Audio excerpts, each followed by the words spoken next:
अगर आप भी SSC CGL मेंस की तैयारी करना चाहते हैं तो अभी ज्वाइन करें राकेश यादव सर के फ्री मेंस के बैच को, जिसकी क्लासेस 15 सितंबर से maths by Rakesh Yadav sir YouTube channel पर शुरू हो चुकी है, जिसमें मैथ्स राकेश यादव सर पढ़ाएंगे और रीजनिंग अरुण सर और English by Gopal Verma sir और GS यश रावत सर। और इसके साथ राकेश सर ने CGL मेंस के लिए एक मैथ्स की बुक भी लॉन्च की है, जिसकी फ्री PDF आपको Rakesh Yadav sir WhatsApp channel पर मिल जाएगी। और सिर्फ यही नहीं, अगर आपको मॉक टेस्ट लगाने हैं तो वो भी कैरियर विल ऐप पर 21 रुपए में 21 मॉक टेस्ट लॉन्च किए हैं। और जो स्टूडेंट इस सीरीज से जुड़कर सिलेक्शन लेता है तो उसे कैरियर विल की तरफ से 21,000 रुपए का इनाम दिया जाएगा। तो अभी जुड़े maths by Rakesh Yadav sir YouTube channel पर और करें अपना सिलेक्शन पक्का। नमस्कार मेरे प्यारे दोस्तों, आप सभी का स्वागत है मीन्स की इस प्यार भरी कहानी में। मेरे बच्चों, आज हम आप सभी के साथ मिलकर के डिस्कस कर रहे हैं आप लोगों के एग्जाम की एक ऐसी कड़ी जिसे आप देखते ही उड़ाएंगे। जी हाँ, आज हम आपको वोकैबुलरी के एक ऐसे डिस्कशन पर लेकर जाना चाहते हैं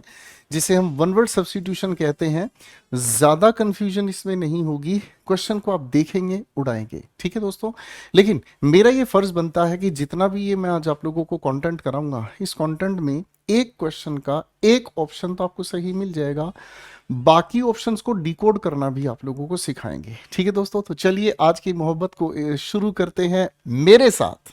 तो सबसे पहला सवाल हमारे सामने है द इनेबिलिटी, यानी कि जो एबिलिटी नहीं है टू ऑब्टेन एडिक्वेट स्लीप, पूरी नींद को आप नहीं जब गेन कर सकते, वो स्थिति को आपको बताना है। पायरो का मतलब होता है बेटा फायर, ठीक है। सोमनी अगर कहीं पर लिखा है तो उसका अर्थ होता है स्लीप। आगे लिखा है एंड्रो, एंड्रो का मतलब होता है मैन, ठीक है जी। आगे लिखा मिथो, मिथो का मतलब आप जानते हैं जिसे आप मिथ कहते हैं। और शब्दों के अंदर अगर मेनिया हमें देखने को मिल जाता है तो इसका मतलब होता है मैडनेस। क्वेश्चन में मैडनेस नहीं है तो सब हटकर हमारे पास एक ही आ गया। अब इसी को डिकोड अगर हम करना चाहें तो शब्द की शुरुआत में जो इन हमें मिला सर, वो अपने आप में इसके अर्थ को नेगेटिव बना देता है। तो सर हमारे पास करेक्ट आंसर यहाँ पर इंसोम्निया तैयार होता है। आइए बच्चों, अगले सवाल की ओर बढ़ते हैं। अ ड्रग और अदर सब्सटेंस, कोई भी ऐसी दवा या कोई भी ऐसा पदार्थ दैट इंड्यूसेस स्लीप, जिसकी वजह से नींद हमें पैदा होती हुई नजर आती है। तो एनर्जेटिक का मतलब आप लोग सभी लोग जानते हैं, जिसके अंदर बहुत ज्यादा एनर्जी हो, ठीक है ना। तो ये हमारे सामने हो गया फुल ऑफ एनर्जी, ठीक है भाई। रिवाइवर, अगर किसी भी शब्द के अंदर VIV हमें देखने को मिल जाए तो वो बताने की कोशिश करता है लाइफ के बारे में। और अगर री हमें देखने को मिल जाता है तो री का मतलब हमें समझ में आता है कोई चीज़ जब दोबारा हो जाए या फिर बैकवर्ड चली जाए। तो रिवाइवर जो पुण्य है हमारी हेल्थ को ठीक कर दे। स्टिमुलेंट की अगर हम बात करते हैं तो स्टिमुलेंट का मतलब हमें समझ में आता है जो हमें उत्तेजित करने की कोशिश करता है, यानी कि जो इंक्रीज कर दे हमारी इंक्रीजेस अलर्टनेस। जब हमारे अंदर जो अलर्टनेस है वो विकसित हो जाए तो हमारे पास एक ही शब्द सही बचता है इसके लिए, सीडेटिव। आइए बच्चों अगले सवाल की ओर बढ़ते हैं। A sudden violent event that brings about great loss और डिस्ट्रक्शन। देखो, लॉस अपने आप में नेगेटिव है, डिस्ट्रक्शन को हम कहते हैं डैमेज, तबाही। एक अचानक से हुआ वायलेंट, ये भी नेगेटिव हुआ है ना। अचानक से हुआ कोई हिंसात्मक, कोई ऐसा काम जिसकी वजह से बहुत ज़्यादा तबाही होती है, उसे हम क्या कहते हैं, ब्लॉकबस्टर, यानी कि ब्लॉक को तोड़ने वाला। ब्लॉकबस्टर का एग्जैक्टली मतलब क्या होता है, जब आप किसी भी फिल्म को बनाते हैं, किसी भी प्रोडक्ट को बनाते हैं, मान लीजिए कोई भी फिल्म है, उसको बनाने में लगे 200 करोड़ रुपए, ठीक है। अब आपने उस फिल्म के पूरे एक सप्ताह का कलेक्शन देखा तो एक सप्ताह का कलेक्शन आया 350 करोड़ रुपए। तो क्या हो गया, जो ब्लॉक था उसको आपने बर्स्ट कर दिया, तोड़ दिया। तो ब्लॉक बस्टर का मतलब हमें क्या समझ में आता है, जो अपने आप में हाईली सक्सेसफुल है, जो अपने आप में क्या हो गया बेटा, हाईली सक्सेसफुल हो गया, ठीक है भाई।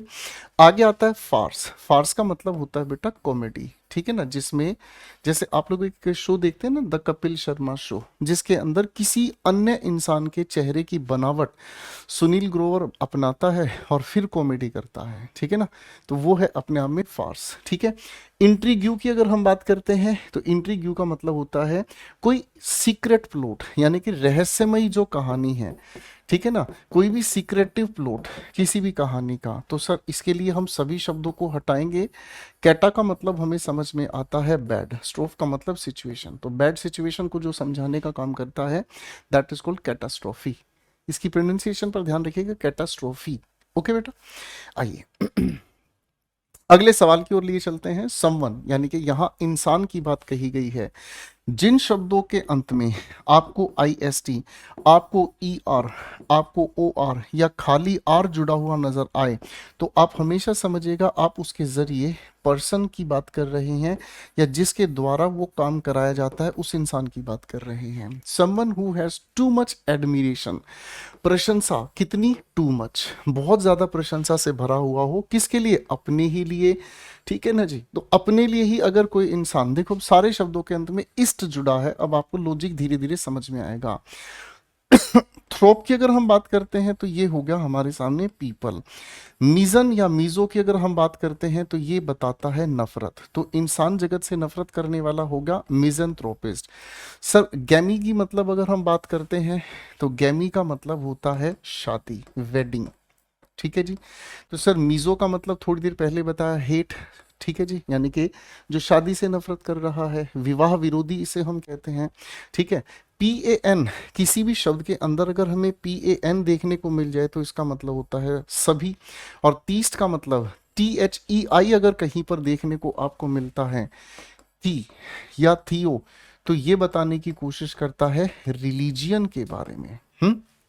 तो मेरे बच्चों 35 उस इंसान को कहता है जो क्या कहता है, वो मानता है कि सर हर जगह पर भगवान विद्यमान है, तो नार्सिसिस्ट इस इंसान को कहते हैं, ठीक है भाई। नार्सिसिस्ट इस इंसान को कहते हैं जो अपनी ही प्रशंसा करने में, बस अपनी ही प्रशंसा करने में अपनी सबसे अच्छी बड़ाई मानता है, ठीक है बच्चा पार्टी। आइए अगले सवाल की ओर बढ़ते हैं। आइए बच्चों क्वेश्चन नंबर 5 पर काम करते हैं। द हस्क्स ऑफ कॉर्न और अदर ग्रेन सेपरेटेड बाई, देखो पहले तो इस पे फोकस करो, जिसे अलग किया जाता है विनोविंग से। विनोविंग का मतलब क्या होता है भाई, गांव देहात में हम लोग तो नहीं इसको झारना कहते हैं, ठीक है ना, एक इस तरीके का जुगाड़ होता है झारना, ठीक है ना। इस पे रखा जाता है अपना जो भी है ये कॉर्न है या और कोई ग्रेन है, और इस तरह हिला के गाँव की औरतें भाई और इस तरह से इसको अलग करते थे, थ्रेशिंग को अलग करते थे, ठीक है ना। अब ये चार हमारे सामने शब्द है, बहुत प्यारा सवाल है, कंफ्यूजन से भरा हुआ ये शब्द हमारे सामने है। देखिए जब हम इस फोडर की बात करते हैं तो फोडर अपने आप में एक चारा है जो हरा भरा होता है, जो गाय भैंस के सामने डाला जाता है। पील का मतलब होता है भाई छिलका, है ना, जैसे आप किसी भी चीज को मतलब छिलका हटा के खाते हैं, संतरा है, केला है, ऑल। जब हे की हम बात कर रहे हैं तो हे होता है सूखा हुआ चारा, ठीक है ना, ये अपने आप के अंदर होती है क्या चीज, सूखा हुआ चारा, यानी कि जिसे हम कहते हैं ड्राई ग्रास। यहाँ पर तो सेपरेट किया हुआ जो कचरा आता है दैट इज कॉल्ड शेफ, ठीक है भाई। आइए बच्चे अगले क्वेश्चन की ओर बढ़ते हैं। अगला सवाल हमारे सामने आता है, ध्यान से समझिएगा।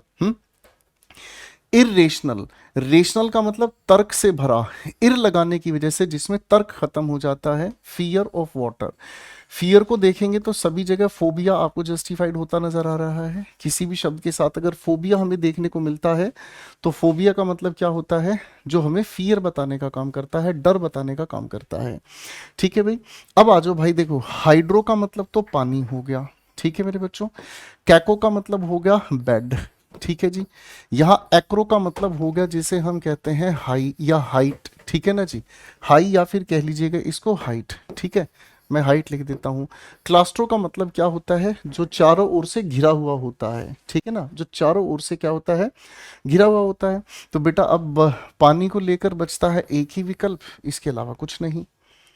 आइए बच्चा पार्टी अगले क्वेश्चन पर काम कर लेते हैं। अगला क्वेश्चन हमारे सामने क्या कहता है, वन हु इज, कोई भी एक कैसा इंसान, ध्यान से समझना, वन हु इज पर्सन की बात कर रहा है, EROR की बात कर रहा है, is skilled and eloquent, eloquent का मतलब होता है जो बहुत अच्छी स्पीच देना जानता है इन पब्लिक स्पीकिंग, ठीक है जी। तो सर इसे हम क्या कहते हैं, एक्टर, एक्ट शब्द से बना है, और एक्ट का मतलब होता है किसी काम को करना या किसी चीज को परफॉर्म करना। परफॉर्म करना, ठीक है। तो एक्ट तो हटा दिया भैया। ओरेटर बोलने वाला वक्ता, स्पोक्स पर्सन होता है, किसी इंसान को बोलना है, उसको रिप्रेजेंट करने वाला कोई अन्य इंसान आपने भेज दिया। लेक्चर देने वाला लेक्चरर हो गया। तो करेक्ट आंसर इसके लिए एक ही करेक्ट हमारे सामने आता है, that is C for China. Question number 8 पर आ जाएंगे। A legal document authorizing the police or another body to make an arrest or search premises। एक ऐसा दस्तावेज जो पावर देता है, ऑथोराइजिंग का मतलब giving power, assigning power police को या किसी अन्य बॉडी को जो किसी को अरेस्ट या सर्च करने का काम करें। तो परमिट होता है लिखित आदेश, ठीक है ना। परमिट होता है बेटा लिखित आदेश, ठीक है ना। और ये अपने आप में लाइसेंस का ही हिस्सा होता है। तो ये दोनों सिनोनिमस हो गए। डिक्री का मतलब होता है जजमेंट, और जब कोई भी कोर्ट किसी चीज को लेकर जजमेंट देता है डिक्री होता है। Hence the correct word is warrant. आइए बच्चों अगले क्वेश्चन की ओर बढ़ते हैं। अगला क्वेश्चन कहता है a statement open to more than one interpretation. एक ऐसी जिसका हमने अर्थ बताया उसका एक से ज्यादा अर्थ निकल कर आए तो उसे हम क्या कहते हैं, एक्सप्लिसिट। एक्सप्लिसिट का मतलब हमें समझ में आता है जो स्पष्ट है, जो डिफाइंड है, जो अपने आप में सभी के सामने पहले से ही जिसकी अच्छी व्याख्या कर दी गई है। पैल्पेबल एक नया शब्द आप सभी के सामने आता है। पैल्पेबल का मतलब भी होता है जिसे आप आराम से देख सकते हैं, तो इसे आप आराम से देख सकते हैं। तो नोटिसेबल इसे हम कहते हैं। एक और सिनोनिम आप इसके लिए याद कर लीजिएगा, एविडेंट। टेंजिबल जिसे आप छू सकते हैं, जो आपके सामने बिल्कुल स्पष्ट है। मेरी बात समझ रहे हैं, यानी कि टेंजिबल जिसे हम टच कर सकते हैं, यानी कि दैट इज समथिंग टचेबल, ठीक है जी। तो हमारे सामने स्टेटमेंट की बात कही जिसके अंदर एक से ज्यादा अर्थ आ जाए। एमबी का मतलब होता है बच्चों दो, ठीक है जी। अब दो का मतलब हमें समझ में आया जहां एक नहीं एक से ज्यादा अर्थ हो गए, ठीक है। अगर मैं आपको कहता हूं पत्नी ने रोते हुए पति को उठाया, तो इस कही हुई बात के अनुसार जरा सोच के बताएं रो कौन रहा था, पत्नी या पति, ठीक है। कमेंट सेक्शन में आंसर जरूर दीजिएगा। आइए बच्चों अगले सवाल की ओर बढ़ते हैं। अगला सवाल हमारे सामने लिखा हुआ है to skip about playfully. Skip about का मतलब होता है इधर उछल, मस्ती के साथ उछल कूद करना। इसे हम क्या कहते हैं भाई, इसे हम लोग कहते हैं दोस्तों क्या चीज, गैम्बल। इसे हम क्या कहते हैं, गैम्बल। गैम्बल का मतलब क्या होता है, उछल कूद करना, स्किप करना, जंप करना, ठीक है ना जी। स्किप करना या फिर इधर उधर जंप करते हुए घूमना फिरना। एम्बल की अगर हम बात कर रहे हैं तो एम्बल का मतलब होता है जब आप वॉक कर रहे होते हैं, और कैसी सेंस में, रिलैक्स्ड वे में, ठीक है ना।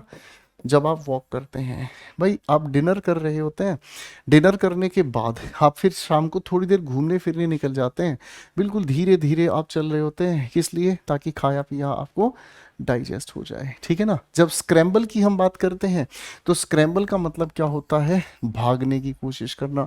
अब आप कहोगे सर भागने की कोशिश कैसे करना है ना। भागने की कोशिश कैसे करनी है सर, रन, या फिर इसी को हम कहने की कोशिश करें क्लिम्ब विद डिफिकल्टी। पेड़ पर चढ़े भाई, बचपन में एक दो बार पेड़ पर ही हम चढ़े हैं भाई, ठीक है ना। डिफिकल्टी के साथ चढ़ने का काम करना। एक शब्द लिखा है हमारे सामने ट्रंडल। ट्रंडल का मतलब हमें क्या समझ में आता है, जब आप धीरे धीरे, है ना, जब आप धीरे धीरे घसीटते हुए चलने का काम करते हैं, ठीक है ना। ट्रंडल, ट्रंडल शब्द कैसे काम आता है मैं आपको बताता हूँ। जैसे मान लीजिए आप किसी मॉल वगैरह में जाते हैं, तो मॉल वगैरह में इस तरीके की आप लोगों को सीढ़ियाँ मिल जाती हैं जो ऑटोमेशन चलती हैं, बोलो हाँ। अब भाई साहब जब आप इसके ऊपर खड़े होते हैं, है ना, कभी कभी मन करता है ना कि चलो इसके ऊपर चढ़ा जाए, तो आप धीरे धीरे भारी कदमों के आधार पर ऊपर चढ़ते हैं, दैट इज कॉल्ड ट्रंडल, ठीक है, दैट इज कॉल्ड ट्रंडल। तो टू मूव स्लोली, है ना, यानी कि धीरे धीरे चलने की अदा को ट्रंडल कहा जाता है। अगला सवाल हमारे सामने आता है नेचुरल टैलेंट। प्राकृतिक किसी के अंदर कोई टैलेंट है फॉर समथिंग, किसी चीज को लेकर, तो इसे हम क्या कहते हैं। देखो बेटा, फ्लेवर का मतलब तो आप लोग जानते हैं, जो किसी चीज का टेस्ट होता है, ठीक है भाई, हटाओ। फेवर का मतलब होता है जब आप किसी का साथ निभाने की काम करते हैं, ठीक है ना, यानी कि जब आप किसी को क्या कर रहे होते हैं, सपोर्ट कर रहे होते हैं, ठीक है भाई। अगला शब्द हमारे सामने आता है फीलिंग। फीलिंग का मतलब आप जानते ही हैं, ये आपके जज्बात हैं, अरे हाँ, है ना। तो इसे अगर आप कहने की कोशिश करते हैं तो ये हो गई आप लोगों की नजरों में क्या चीज, सेंसेशन, ठीक है ना। तो हमारे पास इसके लिए सही आंसर बचता है एक अकेला, and that is called flair. Correct है भाई। आइए बच्चों अगले क्वेश्चन की ओर बढ़ते हैं। एक ऐसा इंसान जिसके अंदर एक्सेसिव एडमिरेशन है, किसके लिए, खुद के लिए ही, हाँ है ना, बात समझ रहे हैं। अब ये सवाल उठाया है सीपीओ मेंस में। अगर ग्रामेटिकली हम आए तो ये सवाल अब पर्सन के लिए कहा गया है, तो यहाँ देमसेल्व्स की जगह होना क्या चाहिए था, हिमसेल्फ। लेकिन पेपर है, कुछ भी पूछ सकता है, शैतान होता है ना पेपर बनाने वाला, कहीं पर भी हमें उलझा सकता है। अब दोस्तों अगर हम ऐसे इंसान की बात करें तो थोड़ी देर पहले भी हमने इस क्वेश्चन को पढ़ा, नार्सिसिस्ट इसे हम कहते हैं, ठीक है ना। अब देखो ध्यान से, ये शब्द है ईगोटिस्ट, ठीक है ना। इस्ट का मतलब आप लोगों को मैं बता चुका हूं, ये इंसान की बात करता है। अगर ईगो किसी लिखे हुए शब्द के अंदर आपको देखने को मिलता है तो ये क्या हो गया हमारे सामने, सेल्फ को बताने वाला, ठीक है जी, है ना। तो यानी कि जो सेल्फ सेंटर्ड इंसान होता है उस इंसान को हम कहते हैं ईगोटिस्ट, है ना। अब ईगोटिस्ट एक ऐसा इंसान होता है जो सिर्फ और सिर्फ अहंकारी होता है, जो सिर्फ और सिर्फ अपने ही बारे में प्राउड रखता है, ठीक है ना। तो ये हो गया हमारे सामने कौन, प्राउड ऑफ वन सेल्फ। अब इधर आ जाओ बेटा, ईगो सेंट्रिक, सेल्फ पर केंद्रित हो जाना। तो ईगो सेंट्रिक इसे हम कहते हैं, तो पूरी तरीके से जो सिर्फ अपने से मतलब रखता है, इसी को आप कहते हैं सेल्फ सेंटर्ड। इधर लिखा है भाई हमारे सामने फेनेटिक। फेनेटिक वो इंसान होता है जो उपद्रवी होता है, क्या होता है, उत्साही, जुनूनी, जो क्या होता है, बहुत ज्यादा उत्साही होता है, बहुत ज्यादा उपद्रवी हो जाता है, ठीक है ना। तो इसको सरल भाषा में अगर हम कहें ना तो आप इसे कह सकते हैं एक्सेसिवली, ठीक है ना, या फिर एंथुसियास्टिक, एंथुसियास्टिक आप इसे कह दीजिए, ठीक है भाई, हाँ है ना। अगले क्वेश्चन पर आ जाओ, one who can not be corrected, जिसको ठीक नहीं किया जा सकता, नेगेटिव वर्ड हमें देखना है। देखिए बच्चे, वल्नरेबल की अगर हम बात करते हैं, वल्नरेबल की बात करते हैं, कहता है one who can not be corrected, जिसको करेक्ट नहीं किया जा सकता, यानी कि नेगेटिव वर्ड हमें चाहिए, तो इनकी संभावना ज्यादा हो गई बच्चों, है ना। अब वर्सेटाइल का मतलब हमें समझ में आता है एक ऐसा इंसान जो बहुगुणी है, जिसके अंदर बहुत बहुत बहुत सारी टैलेंट है, बात समझ रहे हैं। यानी कि एक ऐसा इंसान हो गया जिसके अंदर मैनी एबिलिटीज हैं, जिसके अंदर बहुत सारी एबिलिटीज हैं। इनकोरिजिबल, कोरिज का मतलब ही समझ में आता है करेक्ट होना, यानी कि जिसे करेक्ट ना किया जा सके वही इनकोरिजिबल हो गया। सर यहाँ हमारे सामने आता है इन डी फटीगेबल, फटीग का मतलब होता है थकाने वाला, ठीक है जी, फटीग का मतलब होता है थकाने का काम करना। ये बेसिकली एक पनिशमेंट होती है जो आर्मी में दी जाती है। तो इनडिफेक्टिगेबल का मतलब क्या होता है, जिस इंसान को फटीग ना हो, थकान ना हो, ठीक है जी, हाँ है ना। वल्नरेबल का मतलब हमें क्या समझ में आता है, जिसको आसानी से इमोशनल या फिजिकल हार्म दिया जा सकता है, ठीक है ना, जिसको फिजिकल या इमोशनल हार्म दिया जा सकता है, फिजिकल या इमोशनल हार्म जिसको दिया जा सकता है, दैट इज कॉल्ड वल्नरेबल, ठीक है ना। अगर आप इस शब्द को हिंदी में समझेंगे तो ये कहलाता है कमजोर, हिंदी में अगर इसे आप कहें तो कमजोर। आपका कोई ना कोई ऐसा दोस्त साथी जरूर होगा जो भावनाओं के आधार पर थोड़ा कमजोर होता है और ऐसी सिचुएशन में जल्दी हार जाता है। नेक्स्ट क्वेश्चन पर आते हैं दोस्तों, कहता है अ वुडन फ्रेम, एक wooden frame for holding N artists work while it is being painted और ड्रॉन। आप लोगों ने देखा होगा बहुत सारे ऐसे कलाकार हैं, एक इस तरीके का वुडन फ्रेम लेते हैं भाई साहब और इसके ऊपर लगाते हैं कैनवस, मेरे बच्चों इसके ऊपर लगाते हैं कैनवस, और ये कैनवस का इस तरह से रखकर उसके ऊपर फिर पेंटिंग कर रहे होते हैं, ठीक है ना। अब ये जो वुडन फ्रेम हमारे सामने देखने को हमें मिलता है, ठीक है जी, इस तरीके का वुडन फ्रेम जो हमें देखने को मिलता है, इसको हम क्या नाम देते हैं, ध्यान से समझिएगा बेटा। पोडियम तो वो जगह होती है जिस पे खड़े होकर कोई भी नेता, टीचर अपनी क्लास पढ़ाता है या कोई भी इंसान भाषण देता है, तो ये तो नहीं होगा बेटा, पोडियम तो यहाँ पर नहीं हुआ, ठीक है। ईजल की बात अगर हम कर रहे हैं तो ईजल अपने आप में एक अलग शब्द है जो आप लोगों को देखने को मिलेगा, इसी को हम ईजल कहने का काम करते हैं, आसान बनाने वाला ढांचा। प्लेटफॉर्म की अगर हम बात करते हैं तो इसे हम हिंदी में कहते हैं मंच, जहां से आप भाषण देते हैं, ठीक है ना। अब अगर मान लीजिए मैं यहीं एक बैकग्राउंड आपके सामने क्रिएट करूं और भाई एक इस तरीके का आप लोगों के सामने मतलब पंडाल लगा हुआ है और बेटा इस तरीके का एक बड़ा सा चौतरा बनाया हुआ है, चबूतरा जिसे आप कह सकते हैं, तो ये हो गया प्लेटफॉर्म, है ना। अब आता है हमारे सामने क्या लिखा है, लेक्चर। अगर इसकी हम बात कर रहे हैं तो ये भी आप लोगों ने जरूर देखा होगा। आप किसी अफसर या बाबू की टेबल पर ध्यान से देखोगे ना तो इस तरीके की टेबल पे एक इस तरीके का ढांचा बना होता है कांच का, ठीक है ना। इस तरीके का कांच का ढांचा बना होता है जिसके ऊपर कोई भी अफसर बाबू उसके ऊपर कागज रखकर लिखता है, पढ़ता है। तो ये हो गया हमारा लेक्टर्न। तो ये भी नहीं, ये भी नहीं करेक्ट आंसर। ईजल यहाँ हमारे सामने सटीक बन जाता है। आइए बच्चों क्वेश्चन 15 पर काम करते हैं। There is a place for greens in the backyard of this house. भाई इस घर के बैकयार्ड में पिछले हिस्से पर आपको देखने को मिलेगा एक ऐसा स्थान जहां पर ग्रीन्स रखी जाती हैं। उस स्थान को क्या कहते हैं? चलिए बच्चों, डॉर्मिटरी की अगर हम बात करते हैं तो डॉर्मिटरी एक ऐसा स्थान होता है स्कूल में जो बच्चों के लिए सोने के लिए, बच्चों के रहने के लिए रूम्स बनाए जाते हैं, उसे डॉर्मिटरी कहा जाता है। ठीक है जी, तो ये तो नहीं होगा। ग्रेनरी बिल्कुल सही आंसर हो गया, जहां हम अपना घर परिवार का जो भी खाने पीने का सामान, खासकर गेहूं, चावल, दाल रखते हैं। ठीक है। Archive is called a place for public records, a place for public record, जहां पब्लिक रिकॉर्ड्स रखे जाते हैं उसे आर्काइव कहा जाता है। ठीक है जी।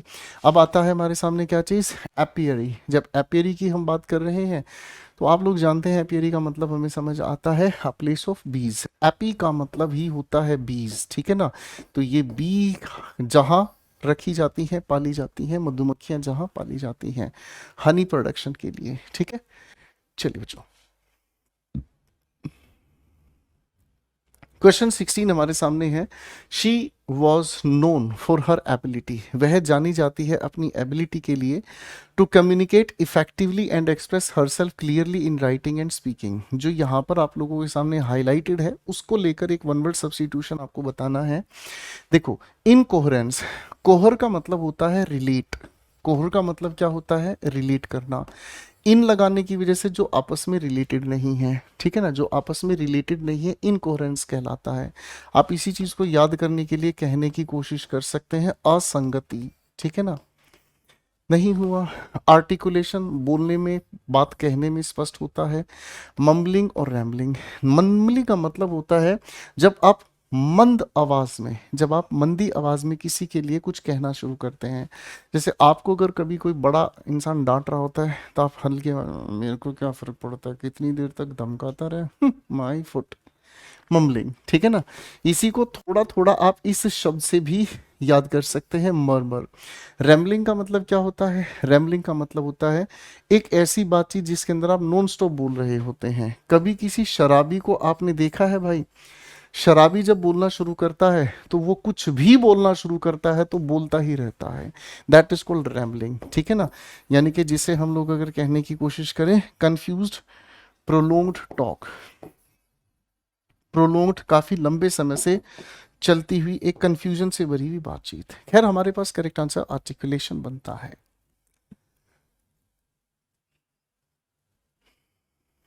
आइए बच्चों क्वेश्चन 17 पर काम करते हैं। Giving cause for legal action, यानी कि कोई ऐसा कारण बना देना जिसके आधार पर लीगल एक्शन होगा। तो ये ऑब्जेक्शनेबल होगा, लीगलाइजिंग होगा, एक्शनेबल होगा या लॉफुल होगा। देखिए बच्चों, सबसे पहले शब्द को हम ध्यान से समझने की कोशिश करते हैं तो लॉफुल, फुल का मतलब फुल ऑफ होता है, ठीक है, ओके। और अगर हम लॉ जोड़ रहे हैं तो फुल ऑफ लॉ, तो इसका मतलब अगर हम समझने की कोशिश करें तो इसे हम लेजिट कह देते हैं, यानी कि जो चीज अपने आप में कानूनन सही है, कानून के अनुसार बिल्कुल सही है, लेजिट कह लीजिएगा, ठीक है। एक्शनेबल, जिसके खिलाफ एक्शन लिया जाए, ठीक है।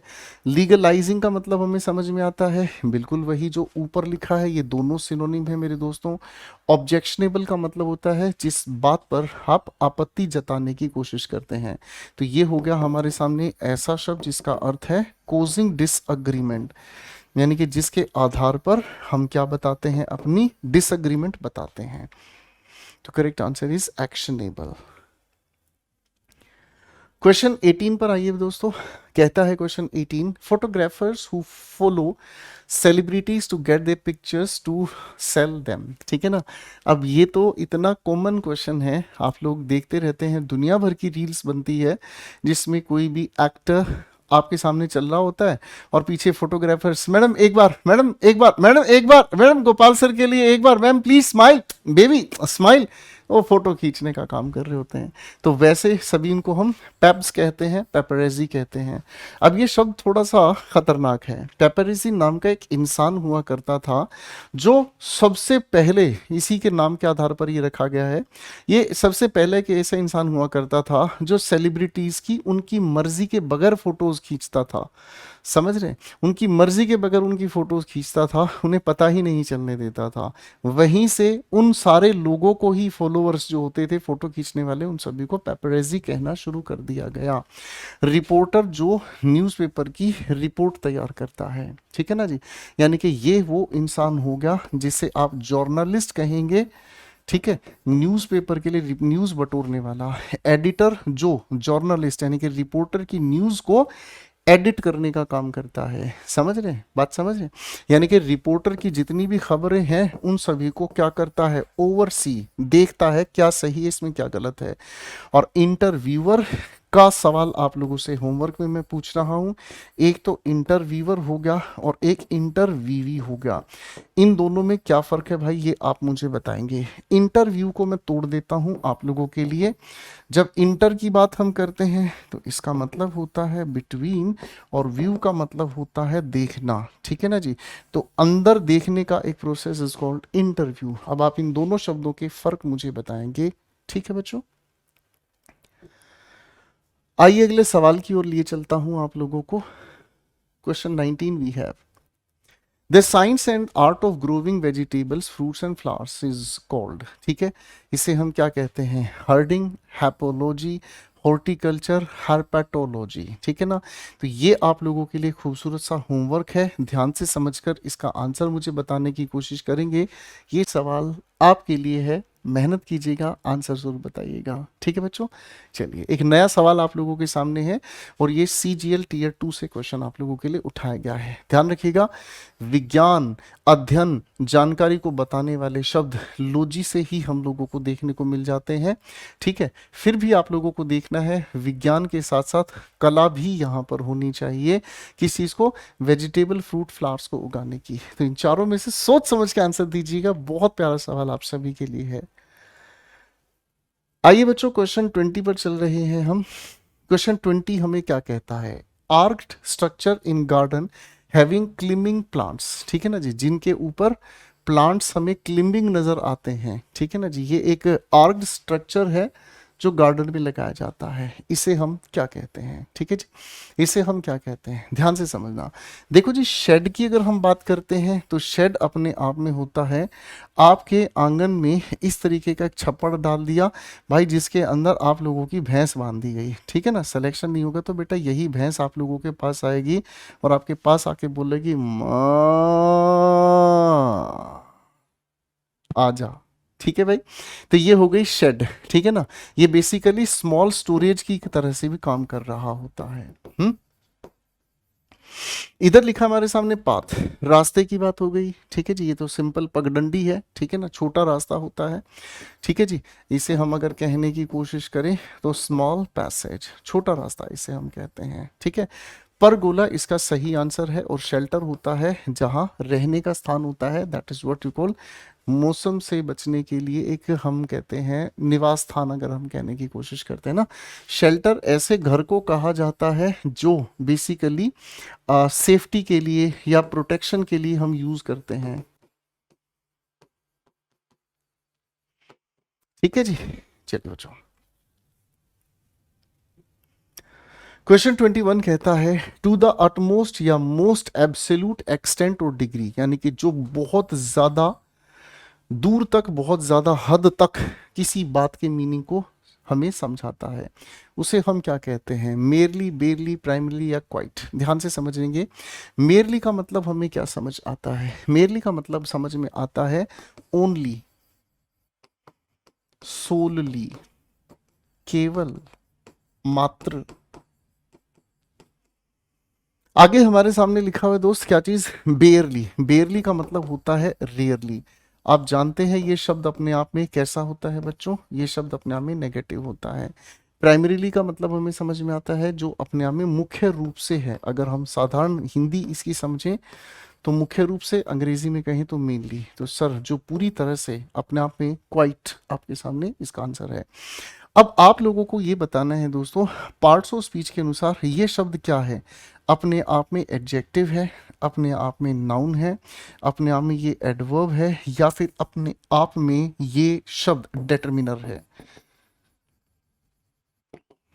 जरूर बताइएगा अपना आंसर कमेंट सेक्शन में, ठीक है बच्चों। आइए भाई लोग क्वेश्चन नंबर 22 पर काम करते हैं। क्वेश्चन 22 कहता है really coming from its stated advertised और रिप्यूटेड सोर्स, है ना, यानी कि जो अपने रिप्यूटेड सोर्स, एडवर्टीज्ड सोर्स या स्टेटेड सोर्स से आता है उसे हम क्या कहते हैं।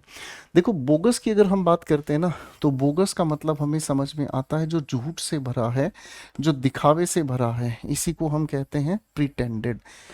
फेक अग कहोगे सर, दोनों एक ही काम कर रहे हैं। इनसिंसियर यानी कि इन लगाने की वजह से जो सिंसियर नहीं है, तो जो ऑथेंटिक है, जेन्युइन आप उसे कहते हैं।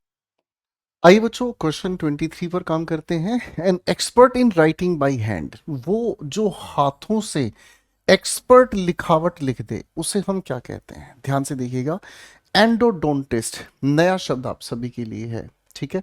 ये एंडोडोंटिस्ट की अगर हम बात करते हैं तो सर सबसे पहले तो हमारे सामने डोंट की बात कर रहा है। डेंट से समझिएगा इसका अर्थ, ये डेंटल हो गया, ठीक है जी। एंडो का मतलब हमें समझ आया अंदर, ठीक है ना। तो बेसिकली एक ऐसा विशेषज्ञ होता है जो दांतों में रूट से संबंधित बीमारियों का इलाज करता है, समझ रहे हैं। एंडोडोंटिस्ट अपने आप में एक अलग ही तरह का जो डॉक्टर होता है बेसिकली, वो जो कैनल की रूट होती है। अब कैनल कौन सी तरह का दांत होता है भाई, ये आप लोगों को पता है। अगर हम जबड़े की बात करें तो जो रूट लेवल का, जैसे मान लीजिए मैं एक सामान्य तरीके से समझा रहा हूँ इस चीज़ को, ठीक है ना भाई साहब, ये आप लोगों का दांत है। अब आप लोगों ने दांतों की इस तरीके की फोटो देखी ही होगी, है ना। अब ये आप लोगों का एक सामान्य दांत है। दांत की ये जो कैनल रूट है ना भाई साहब, इसके लिए विशेषज्ञ कहलाता है एंडोडोंटिस्ट। फन एम्बुलिस्ट, एम्बुल का मतलब थोड़ी देर पहले बताया था चलना, अरे हाँ है ना। इसकी अगर हम बात करते हैं तो ये हो गया बेटा इंसान के लिए लिखा हुआ, ठीक है। और फन का मतलब आप जान रहे हैं मस्ती में चलने वाला काम होता है। तो फन एम्बुलिस्ट का मतलब होता है जो बड़ी मस्ती से रस्सी पर चलने का करतब दिखाने वाला इंसान होता है, ठीक है। शॉर्ट करेक्ट हो गया, सेट है बेटा। अब लिखा है हमारे सामने ऑब्स्टेस, ये लिखा है ऑब्स्टेट्रिशियन, ठीक है, ऑब्स्टेट्रिशियन। तो इसको अगर हम कहते हैं तो ये होता है जो मतलब चाइल्ड बर्थ का एक्सपर्ट होता है, ये चाइल्ड बर्थ का एक्सपर्ट होता है, ठीक है जी। अब एक शब्द हमारे सामने लिखा है क्या चीज, कायरोग्राफर। कायरोग्राफर की अगर हम बात करते हैं तो इसे हम क्या कहते हैं, जिन शब्दों के अंदर हम लोगों को ग्राफ या ग्राम अगर देखने को मिल जाए तो इन शब्दों के रूट के आधार पर हमेशा इनका अर्थ निकलता है लिखना। और कायरोग्राफर को ही हम कैलीग्राफर भी कह देते हैं, कैलीग्राफर भी हम कह देते हैं, ठीक है ना। आपका अपना नाम है, तो जब आप अपने नाम को खूबसूरत तरीके से लिख सकते हैं तो आप अपने खूबसूरत नाम को लिखने के लिए ये जो कलाकारी अब मैं आपको दिखा रहा हूँ करके, this is what you call chirographer. हाथों से सुंदर सुंदर लिखने की अदा, करेक्ट है बच्चे। चलिए क्वेश्चन 24 कहता है a highly unpleasant annoying objectionable sound. Sound से संबंधित शब्द पर आ जाओ बेटा, ठीक है जी। साउंड कैसी, अनप्लीजेंट नेगेटिव हो गया, एनोइंग नेगेटिव हो गया, ऑब्जेक्शनेबल जिसके ऊपर आपत्ति जताई आप, तो इसे हम क्या कहते हैं दोस्त, इसे हम कहने की कोशिश करते हैं लवली। नेगेटिव वर्ड्स में लवली तो नहीं होगा, प्यारा है ना भाई। नेटल का मतलब होता है जिसे हम कहते हैं बर्थ। अब आपके लिए एक शब्द मैंने आपको कह दिया भाई, प्री नेटल। प्री नेटल का मतलब क्या होता है ये आप मुझे बताएंगे। होमवर्क है बच्चों आप लोगों के लिए। स्लाइड का मतलब थोड़ा सा, तो करेक्ट आंसर एक ही बचता है, दैट इज कॉल्ड नेस्टी। नेस्टी हम किसे कहते हैं?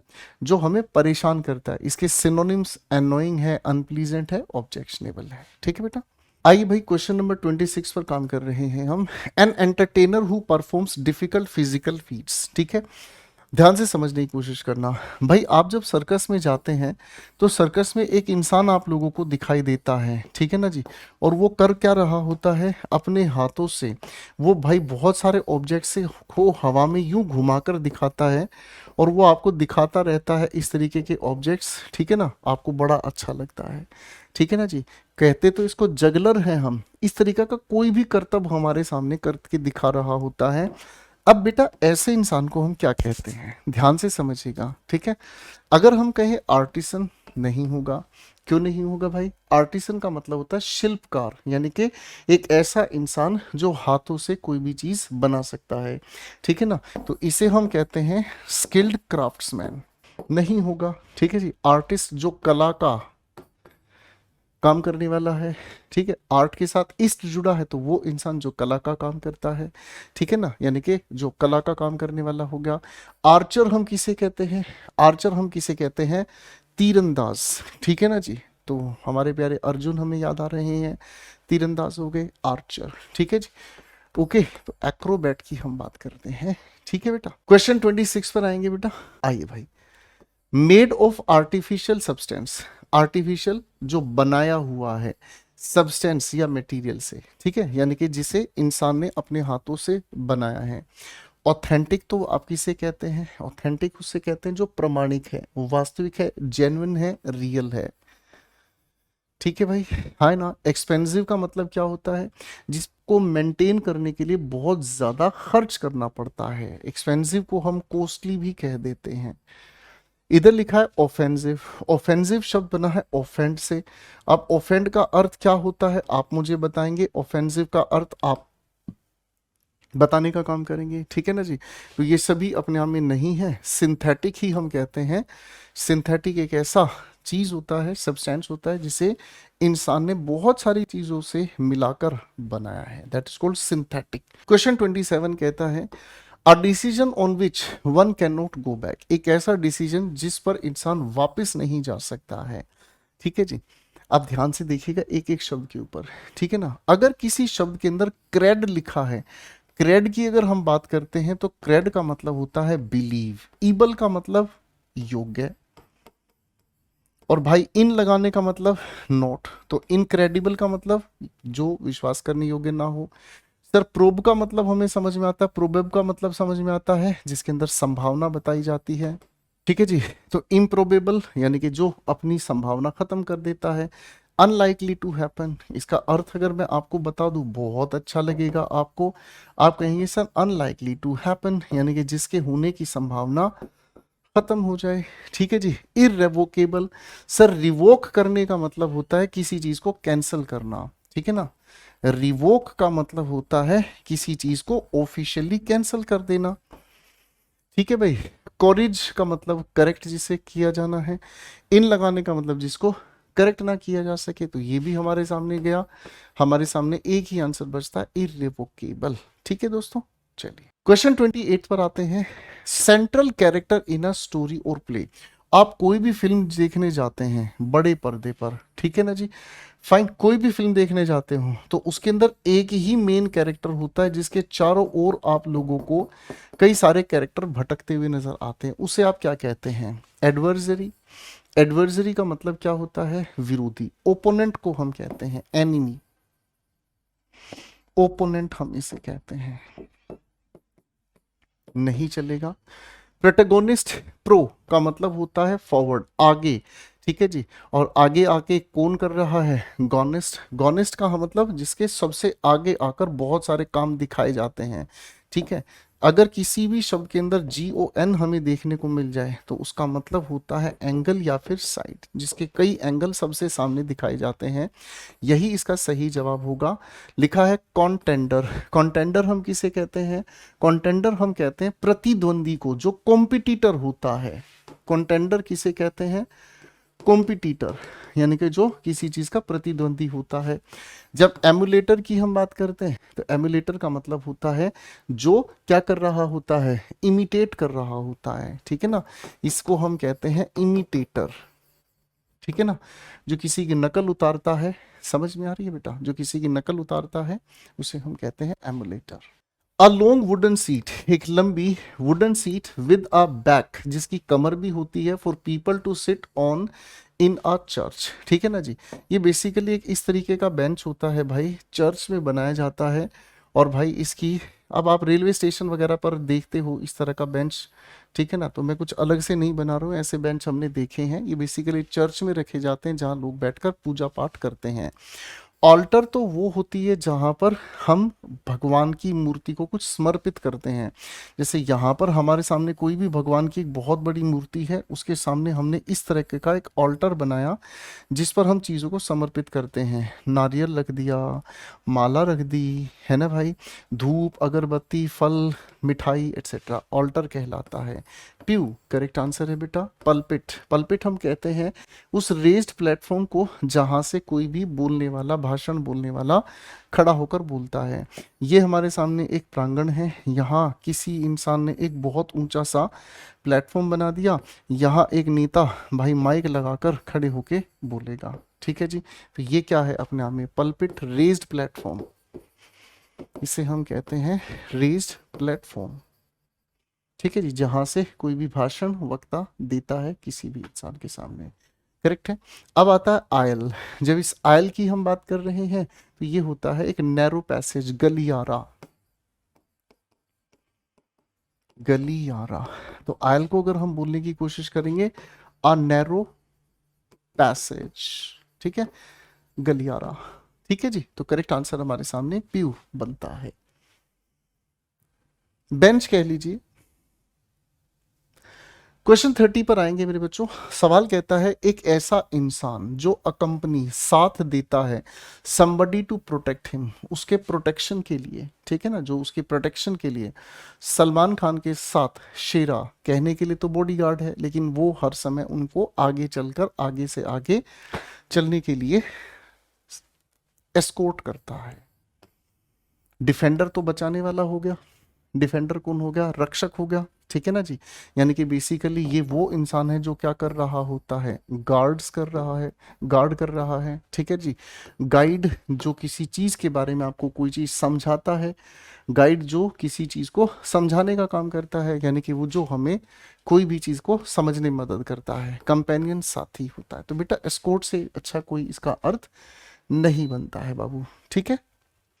अब हमारे सामने अगला सवाल है, too great to be expressed और डिस्क्राइब्ड इन वर्ड्स, जिनको शब्दों में बयान ना किया जा सके, शब्दों में जिसकी व्याख्या ना की जा सके, उसे हम क्या कहते हैं। देखो बेटा, सबसे पहला शब्द है इनडिस्पेंसेबल।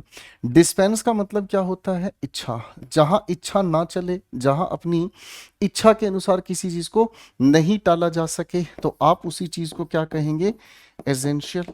अरे हाँ ना, यानी कि जो अपने आप में बेहद ज्यादा जरूरी है। तो बेटा ये तो क्वेश्चन के अनुसार आंसर नहीं है।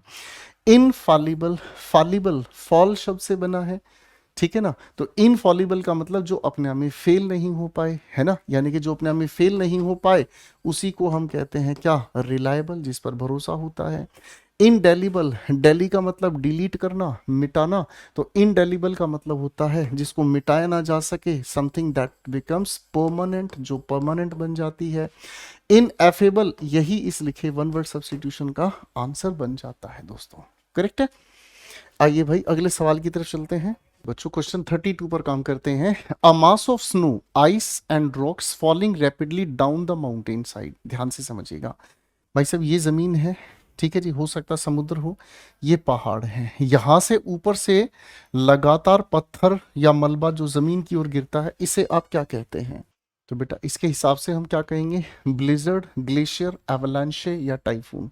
देखिए टाइफून जो शब्द है ना हमारे सामने, टाइफून शब्द निकल कर आया है तूफान, हिंदी के शब्द से है, ठीक है ना। तो इसका तो शाब्दिक अर्थ से ही हमें समझ में आ गया तूफान, करेक्ट है भाई, हाँ है ना।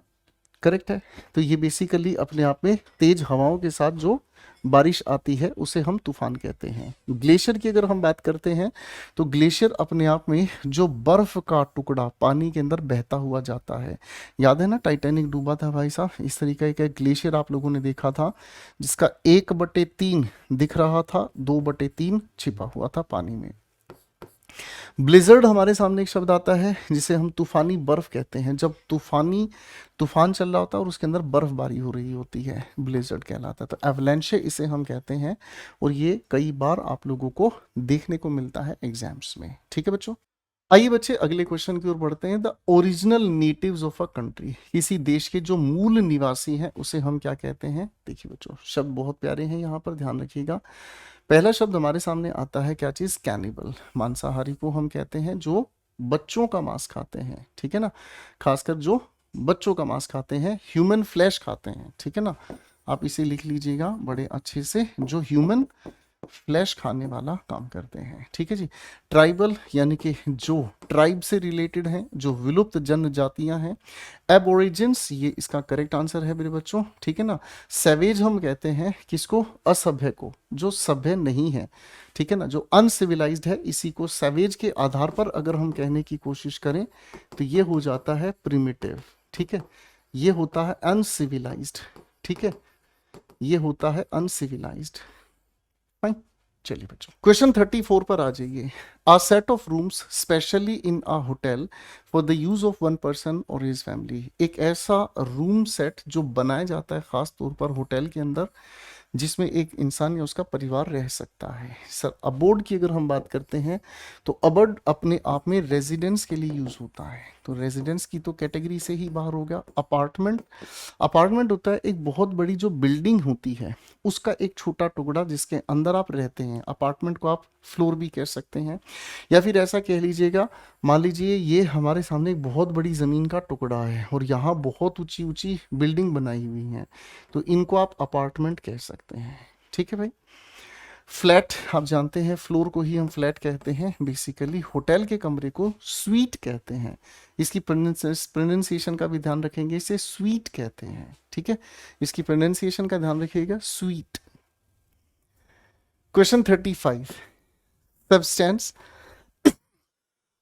क्वेश्चन 35 कहता है, substance used for killing troublesome small animals like insects, mice etcetera. ठीक है, इंसेक्ट, माइस एटसेट्रा को मारने के लिए जिसका हम प्रयोग करते हैं, ठीक है जी, इसे हम कहते हैं बच्चों पेस्टिसाइड। क्या कहते हैं भाई, पेस्टिसाइड। यही इसका करेक्ट आंसर है, जो पेस्ट को मारने के लिए, छोटे छोटे कीट को मारने के लिए जिसका हम प्रयोग करते हैं।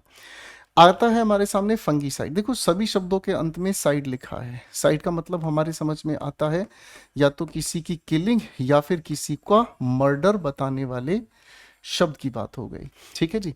होमिसाइड का मतलब क्या होता है, होमिसाइड का मतलब होता है जब ह्यूमन बीइंग की हत्या की जाती है। होमिसाइड ह्यूमन बीइंग्स को, ठीक है जी। इन्फेंटिसाइड छोटे नवजात शिशु को मारने का, इन्फेंट नवजात शिशु को कहा जाता है। ठीक है, फंगीसाइड फंगी को खत्म करने के लिए। तो करेक्ट आंसर एक ही बचता है बच्चों, that is called pesticide. Correct है। आइए दोस्तों अगले क्वेश्चन की ओर चलते हैं। A person who shows people there seats. देखो अब ध्यान से समझने की कोशिश करना। मान लीजिए बच्चों आप लोग सिनेमा देखने जा रहे हैं। जब आप सिनेमा देखने जा रहे होते हैं तो आपकी अपनी एक स्क्रीन नंबर होता है। जब आप उसमें एंटर करते हैं तो एक बड़ी सी स्क्रीन लगी होती है, सामने बहुत सारी चेयर लगी होती हैं। ठीक है ना जी। अब सामने बहुत सारी चेयर होती हैं तो आपको नहीं पता कि जो टिकट आपने ली है आपको बैठना कहाँ है। So this is the person जो आपको ले जाकर एक टॉर्च से दिखाता है, देखो देखो वो वाली जो सामने चेयर है ना, वहां आपको जाकर बैठना है। आप चले जाते हैं, वहां जाकर आप देखते हैं वहां दो लोग आपस में तारारा करते हुए नजर आए। अब आप कहते हैं भैया ये हमारी सीट है। वो आपको दे के दो प्यारे प्यारे गालियां आपको भगा देते हैं। वापस आते हो उस टॉर्च वाले भैया के पास, आप कहते हैं सर आप ही लेकर चले ना प्लीज, देखो वहां तो कुछ और ही माहौल हो रहा है। वहां जाकर वो टॉर्च मारता है, क्या हो रहा है बदतमीजो, चलो चलो मेंस का पेपर है, घर पे चलो चलो। तो वहां उनको सीट दिखाने वाला इंसान, दैट पर्सन इज कॉल्ड अशर। इसी को हम कहते हैं अशर। ठीक है जी। ये गार्ड नहीं, वॉचमैन नहीं, कैमरामैन नहीं, ठीक है। तो याद रखिएगा इस शब्द को। चलिए बच्चों आगे बढ़ते हैं। Question 37, to give one's authority to another, जब आप अपना अधिकार किसी और को आजमाने के लिए, काम करने के लिए देते हैं, इसे हम क्या कहते हैं बेटा? डेलीगेट, प्रतिनिधित्व देना। इसे हम कहते हैं प्रतिनिधित्व किसी को देना, डेलीगेट करना ही ये सबसे सटीक इसका शब्द है। ठीक है जी। अगला शब्द हमारे सामने है उsurp। usurp का मतलब क्या होता है? जब आप बिना अधिकार के किसी ताकत को हासिल कर लेते हैं। ठीक है जी, है ना। यानी कि इसको अगर हम समझने का काम करते हैं, जब हम किसी भी चीज को ओवर पावर कर लेते हैं। ठीक है ना। अगर हम इसको सामान्य तरीके से समझने की कोशिश करें, टेक पावर विद अथॉरिटी, जब किसी से अधिकार हम प्राप्त करने की कोशिश करें बल के आधार पर कि हमने तो पा लिया, अब जो तुम्हें करना है कर लो। ठीक है जी। सुपरवाइज का मतलब होता है निगरानी करना। ठीक है ना, जब आप किसी चीज को निगरानी करते हैं, इसी को आप कहते हैं देख रेख करना। ठीक है जी। शिर्क, काम से मन चुराना, काम से जी चुराना। आप में से बहुत सारे स्टूडेंट्स होते हैं ना जो कहते हैं यार सर पढ़ने का मन नहीं करता, क्या करें? तो उसी चीज को हम कहते हैं शिर्क करना, यानी कि अवॉइड करना, खासकर उस चीज को अवॉइड करना जो आपकी ड्यूटी है, जो इस समय हकीकत में आपको करना चाहिए। क्वेश्चन 38 कहता है one who rides horses in races, उसे हम कहते हैं, ये तो सभी को पता है, जोकी इसे हम कहते हैं। ठीक है ना जी। पोर्टर हम कहते हैं क्या चीज? कुली। पोर्टर शब्द कैसे बना है मेरे बेटा? पोर्ट का मतलब होता है रूट लेवल पर किसी चीज को कैरी करना, ER लगते ही वो बन गया इंसान। ठीक है ना जी। तो ये हो गया हमारा कुली। एथलीट जो स्पोर्ट्स में हिस्सा लेते हैं, एथलीट हम किसे कहते हैं? जो स्पोर्ट्स वगैरह में हिस्सा लेते हैं, समझ रहे? ठीक है। अब आता है स्प्रिंटर। स्प्रिंटर कौन होता है? जो भागकर दौड़ लगाता है। ठीक है ना, शॉर्ट डिस्टेंस को कवर करता है, यानी कि ये बेसिकली रनर होता है जो शॉर्ट डिस्टेंस को कवर करता है कम समय में। ठीक है ना। स्प्रिंटर शब्द बना है स्प्रिंट से। ठीक है ना। क्रिकेट वगैरह में आपने इस शब्द का प्रयोग जरूर देखा होगा। सर बाउंड्री लाइन पर आपने ध्यान से देखा हो तो बाउंड्री लाइन पर कोई भी प्लेयर यहाँ खड़ा है और बॉल उछल के यहाँ पर आ रही है, तो ये स्प्रिंट लगाता है भागकर इस बॉल को पकड़ने के लिए। ठीक है, तो स्प्रिंटर ऐसे याद किया जा सकता है। आइए बच्चों अगले सवाल पर आते हैं। फिक्टिशियस। फिक्टिशियस का मतलब हमें समझ में आता है काल्पनिक, कल्पना से भरा। काल्पनिक ऐसा नाम प्रयोग किया जाता है ऑथर के द्वारा। ऑथर का ये असली नाम नहीं है। देखो बच्चों, अब अगर हम किसी शब्द के अंदर निम देखने का काम करते हैं तो ये नेम बताने का काम करता है। ठीक है ना जी। निम से आपके सामने क्या हो गया? नाम बताने वाला काम हो गया। ठीक है जी। एलिबी, ठीक है ना, एलिबाई भी इसे बोल दिया जाता है। एलिबी या एलिबाई का मतलब हमें समझ में आता है जो अपने आप में एक फॉल्स एक्सप्लेनेशन होती है, यानी कि किसी चीज को लेकर झूठा डिस्कशन या झूठा बयान या कोई भी एक्सक्यूज भी इसे आप कह सकते हैं। इसके लिए ये भी कहा जा सकता है ये एक्सक्यूज है। नेम सेक का मतलब क्या होता है? जैसे हरियाणा की बात कर रहा हूं भाई, छोड़ो। ठीक है, हरियाणा की किसी भी गली में जाकर बस आप एक काम कर दीजिएगा, किसी भी गली में जिससे आप जानते नहीं हैं, किसी गांव के किसी भी गली में जाकर एक बार जोर से आवाज लगा देना, ओ काले, इस नाम का जोर से आवाज सुनते ही ये सोच लो 5-6 लोग कह देंगे हाँ भाई, हाँ भाई, हाँ भाई, हाँ भाई, हाँ भाई। ये वहां इतना कॉमन नाम है हरियाणा में भाई कि हर 10वें आदमी का ये नाम देखने को मिलता है। काला, भोलू, मांगे, छोटू। ठीक है भाई साहब, ये क्या है?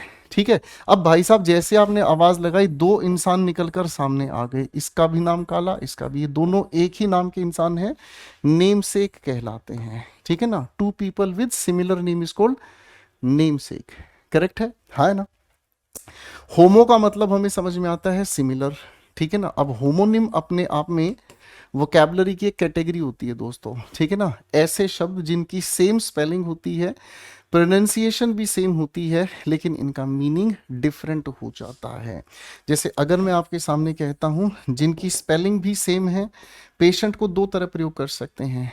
प्रोनाउंसिएशन भी सेम है, लेकिन इसके दो अर्थ होते हैं। एक पेशेंट रोगी जो नाउन की तरह होता है, और एडजेक्टिव की तरह इसे हम कहते हैं वो इंसान जो धैर्यवान होता है। ये होमोनिम हो गए भाई, ठीक है ना। तो नकली सिडो का मतलब होता है फॉल्स, झूठा नाम वाला इंसान, सिडोनिम। अधिकतर लेखकों की ये आदत है, वो अपने असली नाम को छिपा लेते हैं और अपने असली नाम की जगह एक नकली नाम वो अपना लेते हैं, दैट इज कॉल्ड सिडोनिम। ठीक है बच्चों। अगला सवाल है, समवन टेकन अ प्रिजनर, जिसे कैदी की तरह रखा जाता है टू फुलफिल डिमांड्स, अपने कैद में रखा जाता है, उसे हम क्या कहते हैं? होस्टेज कहते हैं भाई, ठीक है ना जी। बंधक जिसे हम कहते हैं, बंधक बना लिया, बंदी बना लिया, जिसको रख लिया जाता है, बेटा फिरौती देगा तेरे को छोड़ देते हैं, हाँ है ना। सर होस्ट का मतलब होता है जो ऑर्गेनाइजर कहलाता है, जो किसी चीज को ऑर्गेनाइज कर रहा होता है। गेस्ट मेहमान होता है। डीलर आप जानते ही हैं, जो किसी पैसे को लेकर किसी काम को अंजाम दिला देता है। क्वेश्चन 41 हमें कहता है, एक ऐसे स्थान की बारी दो या दो से ज्यादा नदियां मिलती हैं, सामान्य भाषा में इसी को हम संगम कहते हैं, ठीक है ना जी।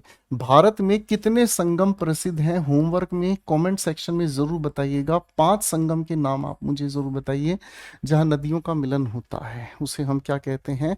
उसे हम कहते हैं कॉन्फ्लुएंस। फ्लुएंस का मतलब फ्लो, और कौन का मतलब इकट्ठे मिल जाना, फ्लो का, ठीक है जी, हाँ है ना। अब देखिए दोस्तों, ये हमारे सामने स्ट्रेट है, ज्योग्राफी की टर्म है, होमवर्क में जरूर बताइएगा। डेल्टा ज्योग्राफी की टर्म है, होमवर्क में जरूर बताइएगा। एस्चुअरी होमवर्क में जरूर बताइएगा, ज्योग्राफी की टर्म है, ठीक है जी। करेक्ट है बॉस, फाइन। चलिए बच्चों आगे बढ़ते हैं दोस्तों, क्वेश्चन नंबर 42 पर। अ सेट ऑफ रूम्स, कमरों का एक सेट है, फॉर्मिंग जो बनाता है, वन रेजिडेंस इन अ बिल्डिंग, बिल्डिंग के अंदर एक रेजिडेंस बनाता है, उसे क्या कहते हैं? बंगलो, सूट, अपार्टमेंट या विला, क्या कहते हैं? Set of rooms forming one residence in a building. एक बड़ी सी बिल्डिंग हमारे सामने है भाई, इस बिल्डिंग के अंदर एक हमारे सामने इतना हमने ढांचा अलग कर दिया, इतना ढांचा हमने अलग कर दिया। इसके अंदर रूम्स भी हैं, किचन भी है, बाथरूम, सब कुछ है, यहाँ रहने के लिए जगह बनाते हैं आप, तो इसे आप कहते हैं अपार्टमेंट। करेक्ट है। बंगलो नहीं, स्वीट नहीं, विला नहीं। अब ये घर रहने के अलग अलग होते हैं, ठीक है जी। अब विला कहाँ होता है भाई? विलेज में एक बड़े घर को विला कहते हैं। ये कितनी बड़ी जमीन का टुकड़ा है, यहाँ आप लोगों ने एक बड़ा सा घर बना लिया भाई, ठीक है जी साहब, पीछे गार्डन बना लिया, यहाँ आप लोगों ने कुछ अपना रखने रहने का, विला एक बड़ा घर। गांव देहात में बंगलो, बंगला तो आप जानते ही हैं, ठीक है ना जी, करेक्ट है ना, जिसकी एक या दो मंजिल होती हैं। विला एक मंजिल का होता है, ये एक या दो मंजिल का बंगलो होता है, ठीक है जी, करेक्ट है बेटा।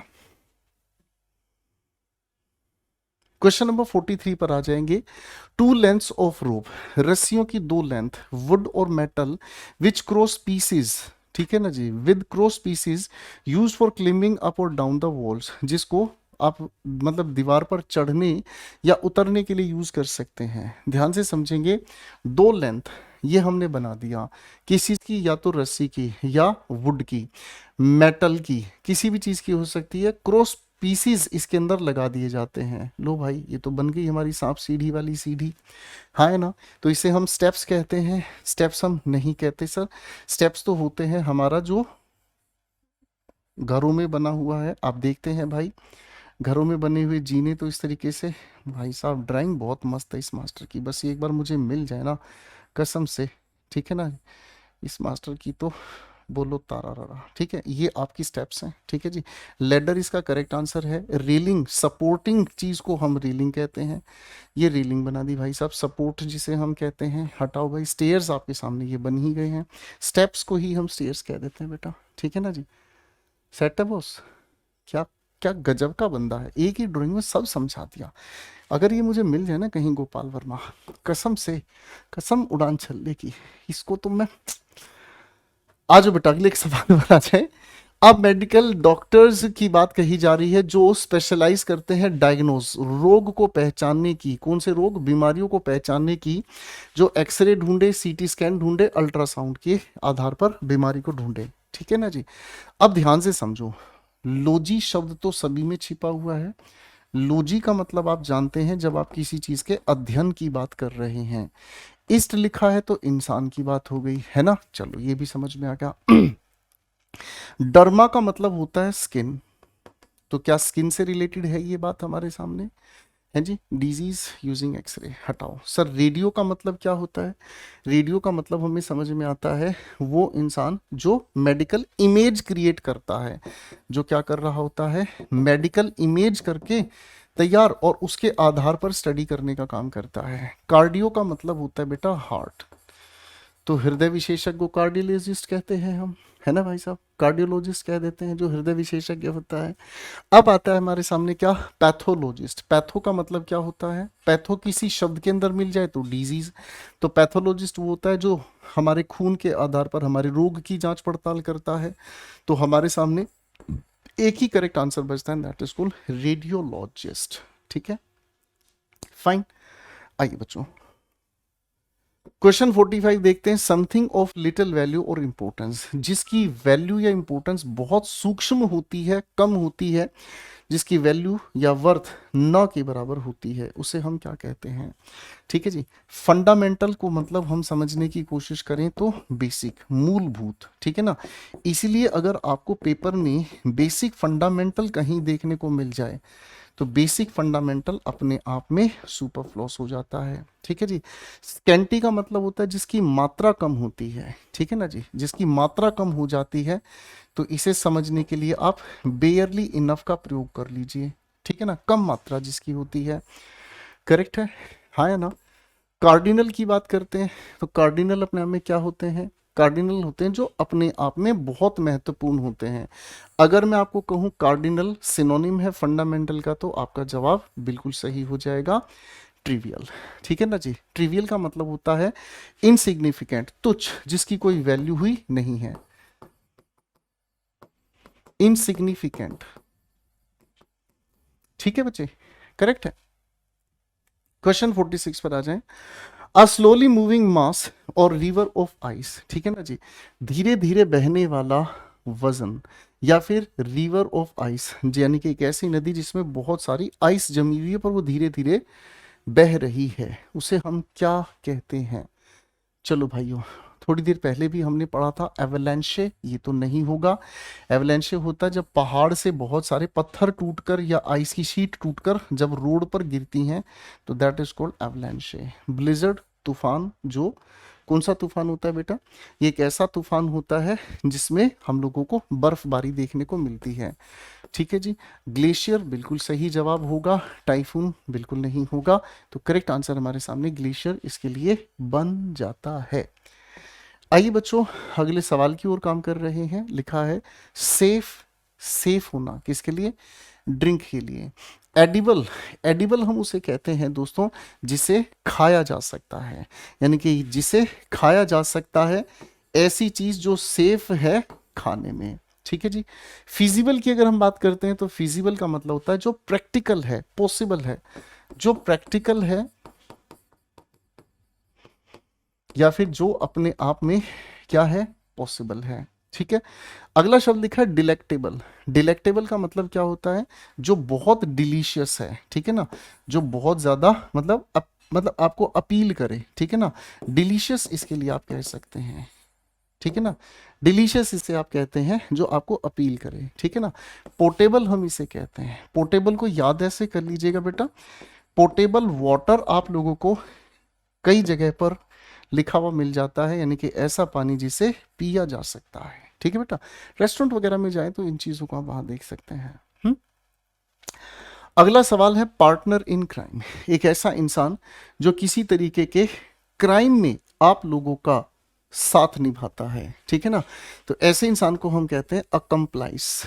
ऐसे इंसान को हम कहते हैं अकम्प्लाइस, यानी कि जो किसी चीज को करने में आपका साथ निभाता है, खासकर क्राइम। ठीक है ना जी। एलिबी थोड़ी देर पहले भी हमारे सामने आया था। एक्सक्यूज, एजेंट जिसके जरिए द्वारा कोई काम कराया जाता है, ठीक है ना, कोई इंसान ऑथोराइज कराया जाता है किसी के लिए काम करने के लिए, ठीक है ना। तो आप इससे अगर समझने की कोशिश करेंगे तो ऑथोराइज्ड पर्सन ये बन जाता है for someone else, for someone else. किसी अन्य के काम को करने के लिए, ठीक है। एमेच्योर वो होता है जो पहली बार किसी काम को सीख रहा होता है, या फिर जो शौकिया तरीके से किसी काम को कर रहा होता है, ठीक है ना, जिसका काम होता है बस मजे आने चाहिए इसलिए ये काम हम कर रहे हैं, ठीक है। शौकिया कह लीजिएगा, सटीक आंसर इसके लिए बन जाता है। आइए बच्चों, अगले सवाल को हम कहते हैं a group of lions. Lions के ग्रुप को हम क्या कहते हैं? कायदे से तो ये सवाल अपने आप में कलेक्टिव नाउन को पूछने के लिए तैयार किया गया है, कलेक्टिव नाउन के आधार पर, ठीक है। इसे हम क्या कहते हैं? कॉलोनी? सर नहीं, कॉलोनी तो किसकी होती है भाई? कॉलोनी होती है किसी का उपनिवेश। हिंदी में मैं लिख रहा हूं उपनिवेश, ठीक है। ओके भाई। पैक की अगर हम बात करते हैं तो पैक किसका ग्रुप होता है बेटा? पैक ग्रुप होता है डॉग्स का या वूल्स का, डॉग का या वूल्स का, ठीक है भाई। प्राइड करेक्ट आंसर हो गया, और हर्ड होता है झुंड, भेड़ बकरियों का, ठीक है जी, करेक्ट है, फाइन। ये काव का, डियर का, फाइन। ओके बच्चे, चलिए अगले सवाल की ओर चलते हैं। A very large impressive residence, एक ऐसा घर जो बहुत बड़ा हो और इंप्रेसिव हो। सर घर तो है, जो इंप्रेसिव शानदार हो, और कैसा हो? लार्ज। तो लार्ज के लिए कोटेज तो चलेगा नहीं, कोटेज तो झोपड़ी है। कैबिन एक छोटा स्पेस होता है। इग्लू आप लोग जानते हैं, इग्लू क्या होता है? बर्फ से बना हुआ घर, ठीक है ना, एक इस तरीके का गोल आकार का, बर्फ के छोटे छोटे टुकड़े इस तरीके से जोड़कर एक घर बना दिया जाता है। बचपन में देखी होंगी बहुत सारी फोटोग्राफ्स, ठीक है। आर्कटिक जोन्स पर इस तरीके के बर्फ के टुकड़ों को आपस में जोड़कर एक मकान सा बना दिया जाता है, that is called igloo. Mansion इसको बोलते हैं कैसे? Not mention, it's called mansion. ये कहलाता है अपने आप में एक बड़ा लग्जूरियस घर, ठीक है बच्चों, फाइन। तो मुझे लगता है आज की कहानी को यहाँ तक अच्छे से आप पढ़कर आए। मस्त रहिएगा, स्वस्थ रहिएगा, अच्छे से पढ़िएगा, और इस पूरी वीडियो को कम से कम 1.5 की स्पीड पर देखिएगा, क्योंकि आपको क्वेश्चन उसका आंसर ये तो ढूंढना ही है। जहां आपको कुछ सीखने लायक बात लगे, वोकैबुलरी को डिकोड करने का तरीका समझ आए, उसको आप जरूर लिखिएगा, ठीक है बच्चों। मिलते हैं अगली क्लास में। Thank you so much, God bless you.